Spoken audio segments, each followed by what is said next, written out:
How is he, Doc? He's a lucky man, Ben. The bullet didn't even reach a vital area. I think he's more scared than hurt. But give him some good care and rest. I think he'll be back on his feet in no time. He'll get that. Good night. Good night, Doc. Thanks. Thank you.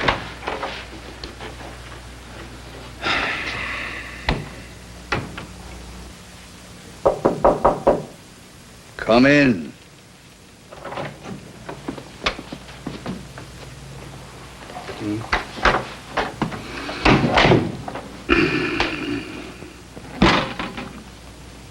What's that for? I think you know.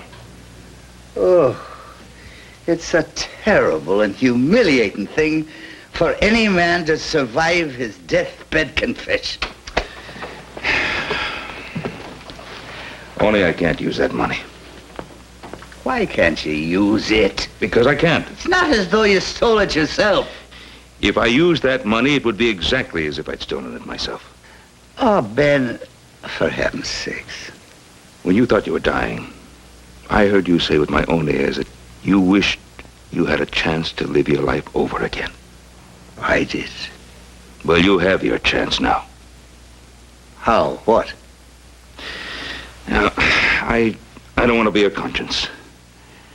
But the thought occurred to me that if you really wanted another chance, you'd give back that money. You know, that is the maddest statement that I've ever heard in my life. Why? Well, in the first place, politics is politics. And then no decent man would ever betray his fellow thief. And besides, it's not so easy as all that, you know. You can't look a crooked dollar in the face and you say, oh, this dime belongs to that construction job and this 15 cents belongs to the other. It's all mixed up. It's all part of the system. And then in the long run, what does it matter? Well, it matters to me.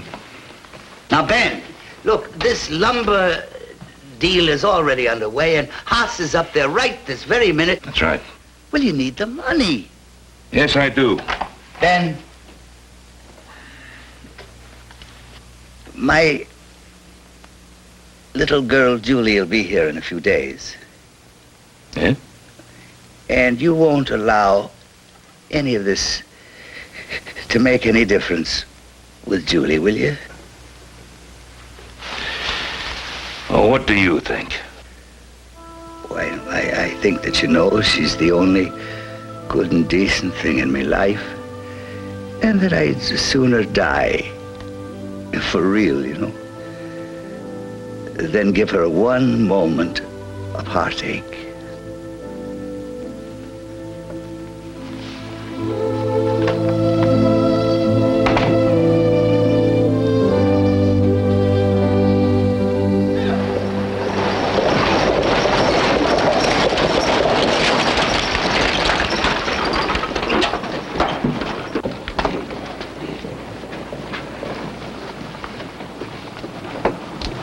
Miss Dugan?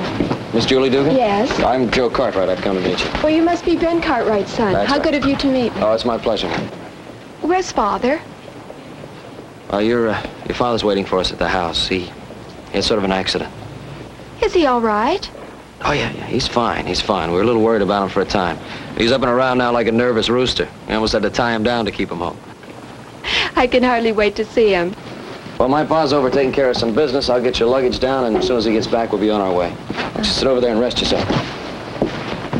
Let me have that bag, Charlie. I signed this contract with you in good faith, Mr. Cartwright. Now, it was my understanding that I'd get my $100,000 today. You're absolutely correct, Mr. Gibbon. I'm trying to explain to you. An unforeseen circumstance has arisen, and I must ask you for a slight extension so that I can raise the money elsewhere. Well, I'm not happy about this at all. Not at all. Time is money. You've already started your lumbering operations on my land, and I'm expected to wait for the money. Oh, Mr. Giblin, I'm not asking for a year's extension. It's just a couple of days, and I hope that you think that I'm good for it. I'm certain of that, Mr. Cartwright. However, I shall expect reasonable recompense for allowing late delivery of the lease money. There'll have to be certain alterations in our contract. What are you suggesting? Well, I've no wish to be hard on you, Mr. Cartwright, but business is business. Shall we say 25% of your gross on the operation? 25%.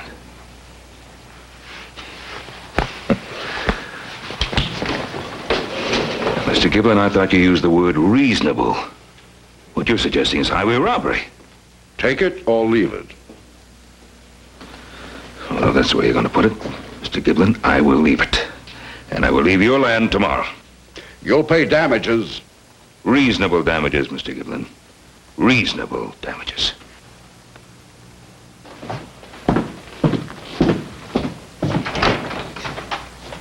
Did you ever fly with Riley in his wondrous gas balloon up and over the lovely city by the pale light of the moon? No, I've never flown with Riley because I can plainly see that living the life of Riley might well be the death of me. Now try it, will you? All right, everybody. Here we go. Ever fly with Riley in his wondrous gas balloon up and over the lovely city by the pale light of the moon? No, I've never flown with Riley because I can plainly see that living the life of Riley might well be the death of me. Thank you, my darling. When I look at you, I feel 30 years younger. Oh, Papa. When I try to get up, I feel 40 years older. Well, old man, let me help you. There we are. Bring on the red coats. That's right. That was fun. But I think I could do with a breath of air. I was just about to suggest... Shall we go? Excuse us. Well, how delightful to be escorted by two gentlemen. Well, I can see why you're so proud of her. She's beautiful. Just beautiful. Yes, she is. That she is. It's a lovely evening. Yeah. It's more than I deserve. Oh, it was a grand evening. Did you ever fly with Riley in his wondrous gas balloon? I meant to ask you. What? How did you get along today with that Mr. Giblin? Oh, Mr. Giblin. Not too well. But don't worry. Somehow we'll work things out. Tell me the truth. Didn't he give enough time to raise the money? Well, yes, as a matter of fact, he did. And all he wanted in return was 25% of the gross. Why, that crook. Yes, that's what I thought, too. You're not going to do business with him under those circumstances. I'm not going to do business with him under any conditions. I'm pulling my men and machines off his place tomorrow morning. That'll cost you a pretty penny. Well, it'll be cheaper in the long run. It's all my fault. Oni, let's talk about something pleasant, shall we? How about a brandy? All right. All right. Giblin. Oh, I've never flown with Riley because I can plainly see how living the life of Riley might well be the death of me. Did you ever fly with Riley in his wondrous gas balloon up and over the lovely city? If you plunge your arm into this little black bag, you will find not a snapping frog, but $114,000 in cash. You say you're looking for some profitable business venture in which to invest your money? Yes, I am. You've come to the right place, Mr. Dugan. I thought I had. By the way, will you call me Oni? Now, regarding my investment, Mr. Giblin. Call me Hubert. All right, Hubert. I think that you have a building here in town by the name of the Golden Horseshoe. Yeah, that white elephant. Oh, yes. A sturdy structure. Well, I see you have that rare ability to realize the business potential of the place. I'm glad you see it that way. It makes it easier for me to propose the partnership that I have in mind. Now, you provide the building, and I will use this entire sum to make a grand and elegant place. With the proper financing, it just might be quite a success. With what I have in mind, it'll be packed. It'll take a man of vision like yourself to make a go of a place that size. A man of vision, yes, but better than myself. Someone more experienced. I have a father in New York. He's run a place like twice that big for years now. He'll be taken over. Father, you say? Well, no offense, but isn't he a trifle old to be working? There is no substitute for experience, right? There, you make the offer sound most attractive. And we'd split the profits, 50-50. Right down the line. All right, I'll draw up the partnership agreement right away. Just one thing. Now, I may have to loan this money temporarily to a friend of mine before we go into business together. His name is Cartwright. Is that Ben Cartwright? You know him? We've met. Well, then you understand that he keeps things to himself. But I was able to find out that he'd made a bad lumber deal. He has to pay out an unfair portion of his profits. I may have to force this money onto him in order to help him get out of it. It just so happens that I have some influence with the timber interests here. I just might be able to prevail upon them to be a little bit more reasonable with Mr. Cartwright. Well, in that case, I wouldn't have to lend that to him, would I? And we could proceed with our little business agreement. Exactly. Onward and upward, as they say. Arnie, you talk my language. Hubert, I should. I've had a lot of practice. Well, shall we get to this partnership agreement? Good idea. I have it right here with me. Signed there.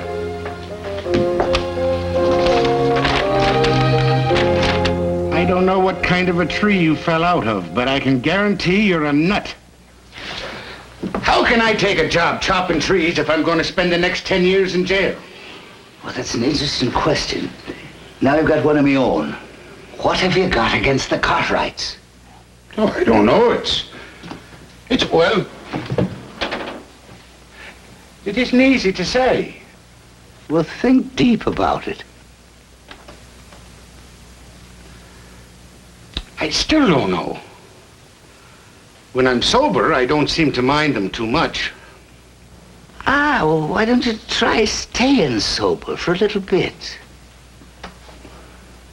Well, I could try. All right, then.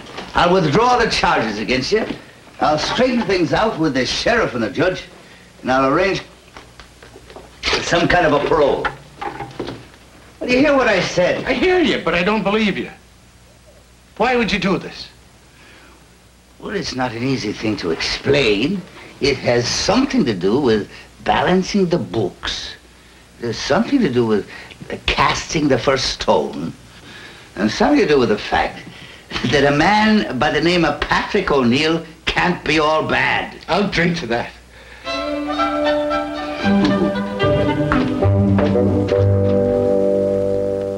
Only, it was nice of you to get Patrick O'Neill out of jail. And, you know, of course you were right. He wasn't intending to kill us. He was drunk. But do you really want me to hire him? Well, you said yourself he was one of the best logger foremen in the business when he was sober. Exactly, when he was sober, and he hasn't been that in a long, long time. He'll change. A man may be down, but he's never out. Well, all right. I'll hire him. But the first time he's in trouble on the job, I'll have to get rid of him. I don't think he will. But you sure are right about people changing. You know, yesterday, that fella Gibbon, I wouldn't have given a dead coyote for him. And today, he gives me all the time I need to pay him what I owe, no penalties attached. Oh, free and clear. He's a changed person. He is? Well, I never.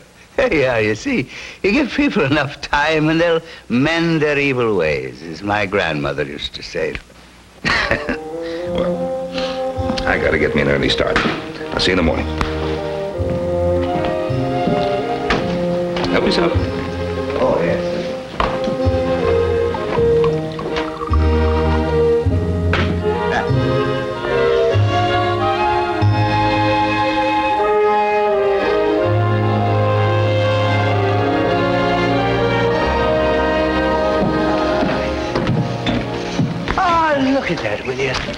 You know, we don't have trees this tall in the east, but we've got more squirrels per square foot.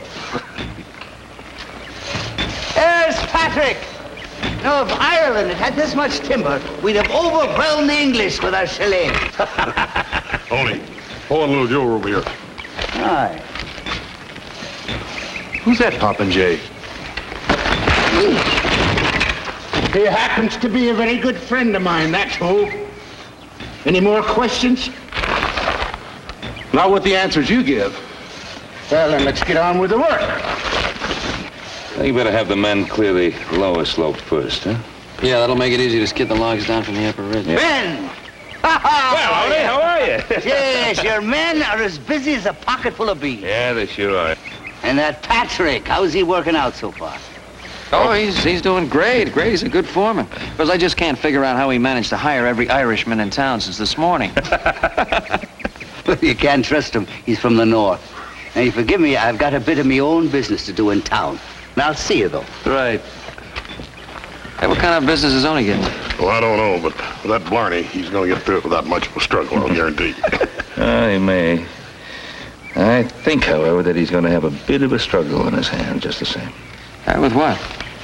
With himself. With himself.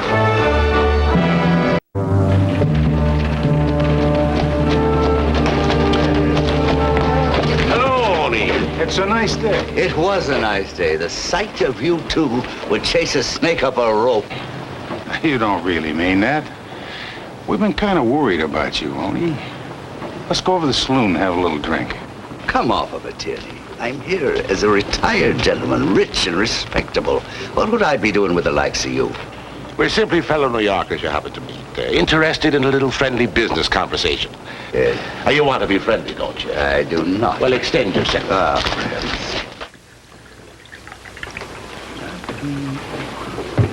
Anything you need, Mr. Dugan, just call on me. Thank you, Bruno.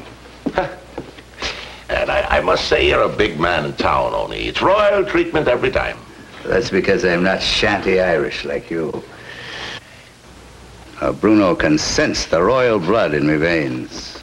Sure, Oni, sure. It may seem a bit unfriendly, our checking up on you like this, but the organization's a little nervous these days. There's a new atmosphere back home. What with the reformers sticking their sharp blue noses into everything except a man's morning coffee. Tweed himself was worried about the last report. And the boys would like to check on the current state of their, investments is the word we use. What's that got to do with me? Well, you took $100,000 out of New York to invest it in some honest enterprise with your friend, Mr. Cartwright. That was with the boys' approval. What about it? You didn't invest it with Cartwright. You deposited it in the Virginia City Bank. Not only was the money deposited, but you've been withdrawing big chunks of it in bank drafts. Why? Well, I think you two deserve some answers, and I'm going to give them to you. Now, I tell you. You recall that big saloon in the corner, the one with the handsome pillars? You mean the one that's vacant? The same, only it won't be vacant long because I'm taking it over, and it'll be the biggest in the West. That's your investment. It is. So you see, I couldn't ask Cartwright to go in with me because he knows nothing about it. So I went big with Giblin. And I must say, Odie, you never did things small. That's what the bank drafts were for. I sent for the equipment, and it took almost all of the $114,000. But it was worth it. I'm starting on the inside first so that we can open sooner. Good thinking. I thought you'd see it my way. I'm sorry if we appear to be a bit rough on you, but, well, that's our job, you understand. And I really want to say it, and I mean it from the heart. I'm glad we didn't have to tell Julie about your misguided past. Of course I understand, and now you can report that Oni Dugan has made the smartest investment in his life. Slaughter. Slaughter. Slaughter. Good day, gentlemen. The saloon business. The golden horseshoe. horseshoe. Only when I heard that you'd bought that saloon, I could not believe my ears. On your own deathbed, you confessed to me that money that you had was stolen money. It was tainted money. And the moment you find out that you're not going to die, what do? You buy a saloon with it. I didn't buy it. Well, whatever you did with it. You don't understand, Ben. No, I don't understand. Now, will you kindly explain? Well, I can't do it yet. You will have to give me 1 week. Only I have to... only... What? Oh, darling. You should have been in bed hours ago. We were just talking over a little business, Ben and I. Nothing you'd be interested in. You didn't hear us, did you? Do you think in all these years I didn't know what you were doing? The stolen money, the deals, the payoffs. You must have misunderstood. No, Papa. I know everything. Everything? Yes. Oh, my friend. You may think it's strange, but I wish I'd been killed by that bullet. It'd be less painful than this. Ow. If only I had another week. Do you think in 1 week you could make up what you've done in a lifetime? Oh, no. But as my grandfather used to say, I can try.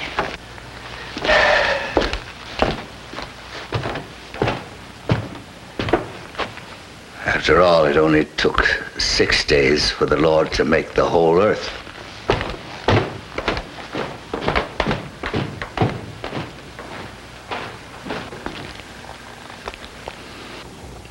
Well, the owner's missing breakfast together this morning. Yes, 5th day in a row. I heard him leaving when I was getting dressed. No can understand Mr. Tukin. At first, all time late for breakfast. Now, too early. Huh. Looks like he's going to go ahead with the saloon, huh? Sure does. He's very serious about it.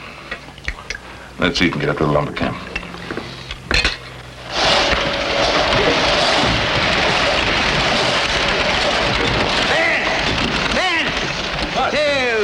My week is up. I want you to come into town with me. Town for what? My shipment's coming in. Now, this is the last favor I'll ask you. Now, you come on, will you? And will you bring Patrick O'Neill with you? Will you? All right, I'll do it. We better get Patrick O'Neill. Come on, let's go.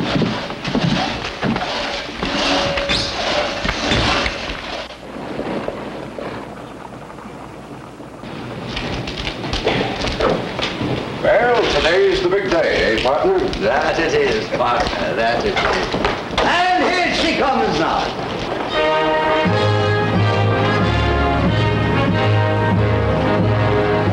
I can hardly wait to see our equipment, Oni. Undoubtedly the finest marble-top bar, cut crystal chandeliers, plate glass mirrors, piano, and rugs as thick as bearskins.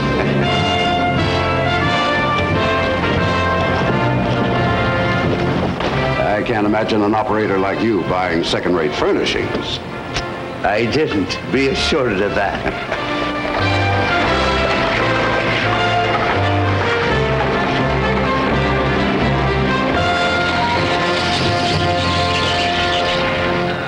There we are, dear. Hi, with Riley. All right, hello, take the covers off there, will you? That's an altar. It is. What's this all about, Mr. Dugan? No, call me Oni. Well, where's the fixtures you ordered for the saloon? Saloon? I don't recall guaranteeing that there'd be a saloon. What was all that talk about your father coming from the east to run the place? Well, not my father, a father. Father O'Brien, and a very fine man he is, too. Don't you try to cheat me, you crook. I own half of this place. I've got a paper to prove it. Well, it's my investment, too, and I say it'll be a church. It's a long way from being a church, and you know it. As far as I'm concerned, it's a saloon, and it's going to stay that way. And I say that it'll be a church. We'll see about that. All right, see about it. What are you staring at there? Give him a hand, will you? Let's go. Oh, my darling, it's the least I could do. Hey! Go on, pitch in, will you? You know, this is the church you'll be attending from now on. Unless, of course, you intend to go back to New York and give Boss Tweed a full progress report. Hey.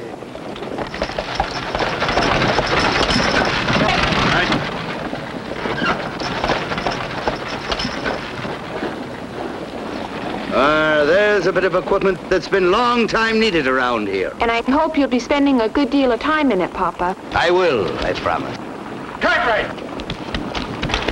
Mr. Cartwright! Giblin's been tearing around town hiring every tough he can find. Well, that doesn't surprise me at all. He's the type who'd steal a dead fly from a blind spider. I guess he tends to make good on his threat. We're not going to have too much longer to find out.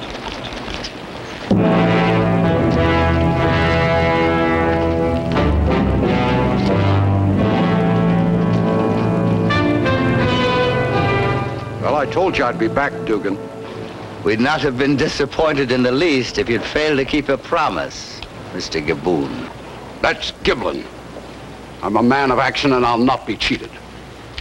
All right, men, you know what I hired you for. Everything goes back in those wagons. You're a smart man, Mr. Giblets. And you'd be smarter still if you'd buy these poor young men a drink and not let them get their heads broken. Walk right over the top of him if you have to. He's only one man. Mr. Gibbon? Does it make any difference? And besides, me friends there, it may interest you to know that it wasn't for nothing that I hired the firm of Duffy and McGee to do me hauling.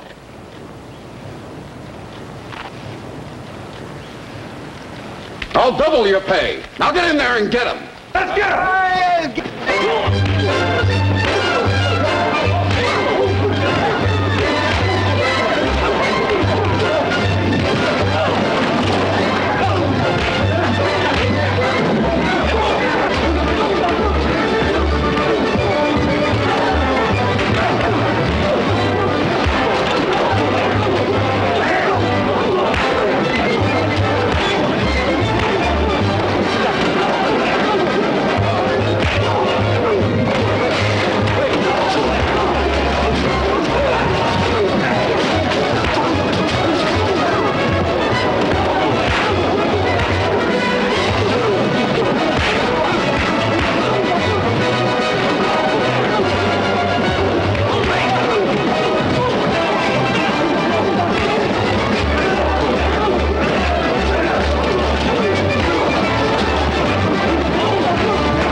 Now that that's over with, is there any further business matters you'd like to be discussing with me?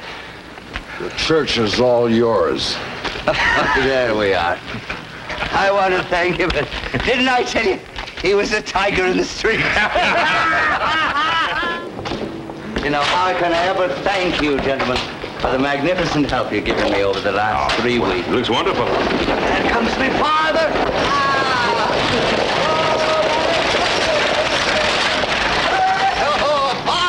O'Brien, welcome to the Wicked West and your new parish. You remember my daughter Julie? Yes, yes. Julie, oh, bless your heart. Hello, Father. Now, these are my good friends, the Cartwrights. How do you do, gentlemen? Father, how are you? I've got to be admitting it, Tony. It's every bit like you said it was in your letter. Indeed it is. Now, about the church, we haven't even started on the outside yet, you know. It looks like the devil. But the inside, It looks like heaven itself. Sure, anyone can tell at a glance. It's a fine, upstanding, peace-loving town. Which nobody can deny, my friends. Which nobody can deny. Come along, man. Oh, did you ever? Which nobody can deny.